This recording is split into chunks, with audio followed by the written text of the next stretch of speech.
La page de la CEDEAO, la communauté économique des États de l'Afrique de l'Ouest, semble définitivement tournée pour le Burkina Faso, le Mali et le Niger. C'est la conviction d'Abdoulaye Diop, ministre malien des Affaires étrangères.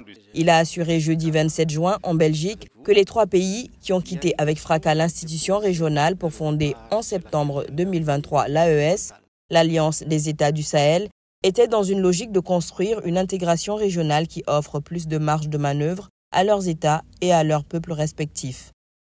Il y a une organisation, l'autorité du Liptako-Gourma, ces trois pays partagent les mêmes réalités climatiques, géographiques, culturelles et même sécuritaires. Donc on a décidé de mettre en place une communauté qui puisse nous aider, à assurer la sécurité, à lutter contre le terrorisme, parce qu'on lutte contre le terrorisme dans cet espace depuis longtemps, mais on ne pouvait pas le faire ensemble. Maintenant, on va le faire ensemble. Et contre tous les autres facteurs d'insécurité, le deuxième pilier, c'est de travailler à mettre en place une intégration économique poussée, parce qu'il y avait déjà un espace économique. C'est après la menace d'attaquer militairement les putschistes de Niamey que Bamako et Ouagadougou ont décidé de s'ériger en bouclier contre le projet de l'organisation communautaire ouest-africaine et ses partenaires occidentaux, dont la France. Quand vous attaquez le Niger, mais vous attaquez une armée, mais vous libérez les terroristes. Ils vont aller où? Au Mali, au Burkina, partout. Donc, à partir de ce moment, on s'est dit que cette organisation commence à être dangereuse pour nous. Non seulement on punit nos populations, mais le fait d'être membre peut même t'amener à ce qu'on attaque le pays.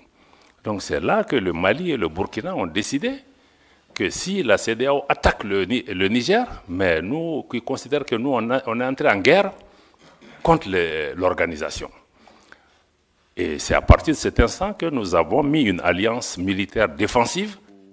Abdoulaye Diop prenait part à la 36e édition du Forum de Crans-Montana qui se tient du 26 au 29 juin dans la capitale belge.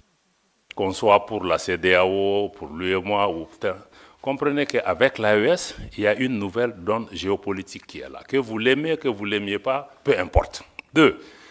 Pour nous, le sort de nos pays ne va pas se décider à Bruxelles, à Paris, à Washington ou à Londres. Ça se décidera à Bamako, à Ouagadougou, à Niamey, etc. Donc cette réalité géopolitique est là, il faut la suivre, il faut regarder ce qui est en train de se passer. Bon, naturellement, nous partageons le même espace que la CEDEAO, l'UEMOA, d'autres pays qui sont des pays voisins, des pays frères. On est des peuples frères avec le Bénin, nos pays, mais on vit ensemble, on va partager cet espace. Donc il va falloir qu'on discute des modalités de vivre en commun. Après son élection comme 5e président du Sénégal, Bassirou Diomaye Faye s'est rendu le 30 mai dernier à Bamako, où il a tenté de défendre la CEDEAO et prêcher le retour des pays de l'AES dans cet espace régional et politique.